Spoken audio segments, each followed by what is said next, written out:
BJP সরকার আগে আসার পর থেকে ইনভেস্টমেন্ট শুধু বাড়ছে না, ইনভেস্টমেন্টের কমিটমেন্ট বাড়ছে। তারা প্রতিনিয়ত দেখা করেছেন। আজকেও এখান থেকে কলকাতা থেকে বেনারস ক্রুজে নিয়ে যাওয়ার জন্য একজন কোম্পানি আমার সঙ্গে যোগাযোগ করেছেন। এরপরে সেমিকন্ডাক্টর ইন্ডাস্ট্রিতে ইনভেস্ট করবেন বলে মানুষজন এসেছেন। রিলায়েন্স আমাদের সঙ্গে কথা বলেছে। পূর্ণেন্দু চ্যাটার্জি দুবার আমাদের সঙ্গে দেখা করেছেন, মুখ্যমন্ত্রীর সঙ্গে দেখা করেছেন।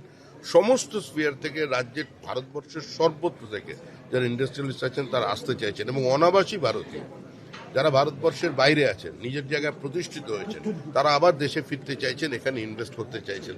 আমরা তাদের কাছেও আহ্বান জানাচ্ছি, বিশেষ করে অনাবাসী ভারতীয়দের কাছে, যে যারা বিভিন্ন দেশে গিয়ে নিজেদের প্রতিষ্ঠিত করেছেন তাদের মেধা দিয়ে, এবং আজকে তাদের অর্থবল মানে ঈর্ষা করার মতো, সেখানকার মানুষদের কাছেও তারাও এগিয়ে আসুন।